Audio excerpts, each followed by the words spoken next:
The silver-haired billionaire stares at Marcus across the crowded bar. Is that what happened, Sophie? He asks coldly. The blonde bartender Marcus just defended goes pale. No, Dad, she whispers. This gentleman was protecting me. Dad.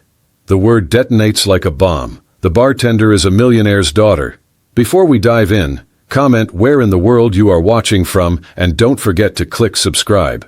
The crystal tumbler hit the bar with enough force to crack. Marcus Reed didn't flinch as whiskey splashed across the polished wood, just inches from where his 7-year-old daughter Lily sat finishing her root beer float. The man in the expensive suit was leaning over the bar now, his face flushed with anger and entitlement, jabbing his finger at the blonde bartender who stood her ground with remarkable composure. This is unacceptable, the man snarled. Do you know who I am? I could buy this pathetic little bar with my pocket change. The bartender, her name tag reading Sophie, met his gaze steadily. Sir, I've explained that we don't serve anyone who's already intoxicated. I'm happy to call you a car. Marcus had seen enough. He stood slowly, his 6-foot frame unfolding with the deliberate calm of someone who'd learned to control violence rather than avoid it. His voice, when he spoke, carried the quiet authority of 8 years in the Marines. That's enough. You need to leave. The drunk man turned, his sneer faltering slightly, as he took in Marcus's build and the unmistakable bearing of someone who'd seen real conflict. And who the hell are you? Just a dad trying to enjoy an evening with his daughter, Marcus replied evenly. But you're making that difficult. You should go before you embarrass yourself further. For a moment, the man looked ready to escalate. Then Sophie's voice cut through the tension, calm and professional. Mr. Harrison, your driver is waiting outside. Please. The man named Harrison grabbed his jacket with jerky movements, muttering threats about calling the owner and having everyone fired. As he stumbled toward the door, he knocked over Lily's nearly empty glass. Marcus caught it before it could shatter, his reflexes still sharp, despite 3 years removed from active duty. After Harrison left, Sophie immediately grabbed a towel and came around the bar. I'm so sorry about that. Is your daughter okay? Lily looked up from her coloring book, apparently unbothered by the entire incident. I'm fine. That man was mean, though. He said bad words. Sophie knelt down to Lily's level, her smile genuine and warm. You're absolutely right. Sometimes adults forget their manners. But you know what? I think brave girls who handle scary situations so well deserve extra whipped cream on their next root beer float. Lily's eyes lit up. Really? Really? Sophie confirmed, then looked up at Marcus. On the house, for both of you. That's not necessary, Marcus started, but Sophie shook her head. It absolutely is. Thank you for stepping in. Most people just pretend not to notice. Marcus settled back onto his stool as Sophie cleaned up the spill. I've dealt with worse than entitled drunks. He watched her work, noting the efficiency of her movements, the way she seemed completely at home behind the bar, despite looking young enough to still be in college. You handled yourself well. Over the next hour, as the bar's dinner rush settled into a quieter evening rhythm, Marcus found himself talking with Sophie during her breaks between customers.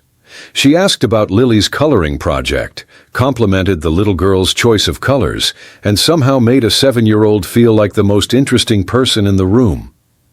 When Marcus mentioned they came to O'Brien's every Tuesday after Lily's art class because it was close and affordable, Sophie didn't react with pity, just nodded with understanding.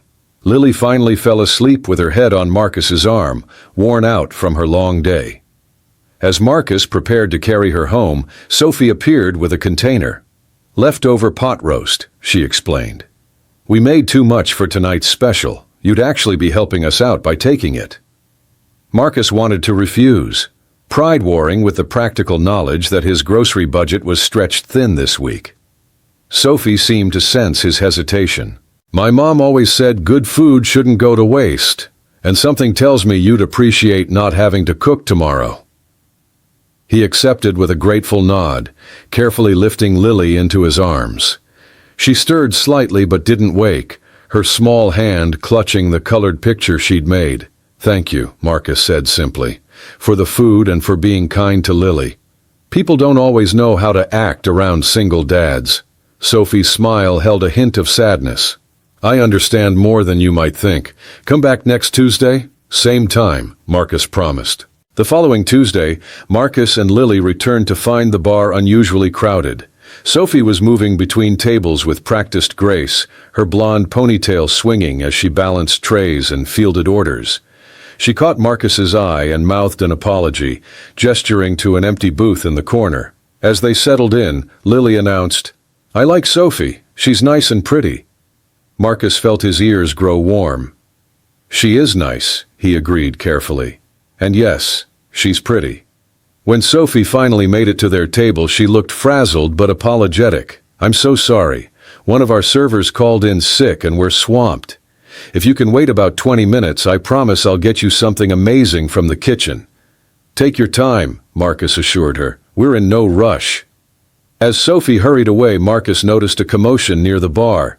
Jonathan Harrison had returned, this time with two equally drunk companions. Even from across the room, Marcus could hear their loud complaints about the service, their demands for immediate attention, their crude comments about Sophie as she passed. When one of them grabbed Sophie's arm as she tried to clear their table, Marcus was moving before he consciously decided to stand. He crossed the room in long strides, arriving just as Sophie was trying to diplomatically extract herself from the man's grip. His hand closed around the drunk man's wrist with controlled pressure. "She asked you to let go." The man's eyes widened at the sudden pain. Marcus applied just enough force to make his point without causing real harm. "You're hurting me," the man whined. "Then learn to keep your hands to yourself," Marcus replied calmly, releasing him. Jonathan Harrison lurched to his feet, recognition dawning on his flushed face. "You again. I had you investigated, you know. Pathetic veteran living in subsidized housing, working security for minimum wage. You're nobody." The words were meant to wound, to establish dominance through humiliation. Marcus felt old anger stir but kept his voice level. "I'm somebody's father. That's all the somebody I need to be. But you," he continued, looking directly at Harrison, "you walk around thinking money makes you important. It doesn't. It just makes you rich. There's a difference." Before Harrison could respond, a new voice cut through the tension. "I think it's time for you gentlemen to leave." A silver-haired man in an impeccable suit had appeared, radiating the kind of authority that came from actual power rather than alcohol-fueled bravado. Two security guards flanked him, professional and alert. "But Charles," Harrison protested, clearly recognizing the newcomer. "This nobody just assaulted my friend." The man called Charles looked at Marcus with sharp, assessing eyes, then at Sophie, who had gone very still.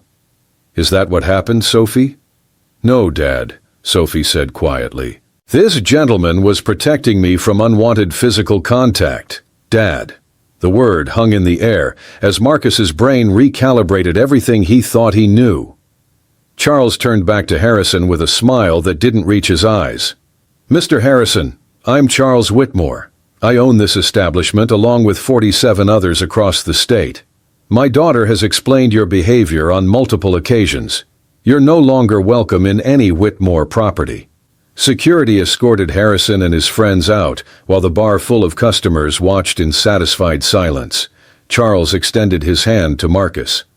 "Charles Whitmore. Thank you for looking after my daughter." Marcus shook it, still processing. "Marcus Reed. I didn't know." "That's the point," Sophie interjected softly. "I don't want people to know. I wanted to work here, to prove I could do this job without my father's name opening doors or creating expectations." As Charles departed, Sophie brought Lily an enormous sundae and Marcus the best steak he'd had in years. "On the house," she insisted. "My dad's orders." "I'm sorry I wasn't honest with you," Sophie said later.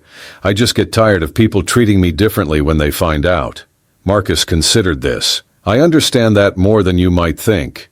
People see the veteran thing and either put you on a pedestal or assume you're damaged goods. Sometimes you just want to be seen as yourself." "Exactly," Sophie said, relief evident in her voice. They talked for hours, the conversation flowing easily now that the pretense was gone. She told him about growing up wealthy but lonely, about a mother who died when Sophie was 12. He told her about his military service, about his wife's death from cancer 2 years earlier, about learning to be both mother and father to Lily. By the time Marcus carried Lily home that night, something had shifted between him and Sophie. An understanding, a recognition of kindred spirits navigating different versions of the same struggle. The following weeks established a new pattern. Tuesday evenings at O'Brien's became the highlight of Lily's week. Sophie would save them their booth, bring Lily new coloring books, and spend her breaks talking with Marcus about everything and nothing. One evening, Sophie slid into the booth across from Marcus. "I have a strange request," she began. "My father's hosting a charity gala next month. Would you consider coming with me as a date?" Marcus felt his heart rate increase. "Sophie, I don't belong in that world. I don't own a tux, wouldn't know which fork to use." "You belong anywhere you choose to be," Sophie said firmly. "And I don't want someone who can talk about stock portfolios. I want someone real, someone who sees me, not my last name or my trust fund." Before Marcus could answer, Lily announced, "I think Daddy should go to the fancy party with you. Then you can dance like in the princess movies." Marcus looked between them and made a decision that terrified and exhilarated him in equal measure. "Okay, I'll go." 6 months later, Marcus stood in his newly renovated apartment, part of a job offer from Charles he'd finally accepted. Director of Veterans Services for Whitmore Enterprises, helping other veterans transition to civilian employment. Lily burst through the door, followed by Sophie carrying grocery bags. "We got the ingredients for your famous spaghetti," Lily announced, "and Sophie says she'll teach me how to make garlic bread." Marcus watched them unpack groceries in his kitchen, Sophie's designer clothes now routinely mixed with jeans and simple shirts, Lily chattering about her day at the art program Sophie had quietly funded. Charles appeared in the doorway with a bottle of wine. "Thought I'd join for dinner if that's acceptable." Sophie rolled her eyes affectionately. "Dad, you don't need an invitation. This is family dinner." Family. The word settled around them like a benediction. Marcus thought about the night he'd stood up to a drunk bully, never imagining it would lead here. To love found in unexpected places, to a child who had a mother figure again, to belonging in a world he'd thought was forever closed to him. Sometimes he'd learned, defending someone wasn't about grand gestures. Sometimes it was simply about seeing another person's humanity and choosing to honor it. And sometimes that choice opened doors you never knew existed, leading to the kind of family that was built not on obligation or blood, but on mutual respect and genuine care.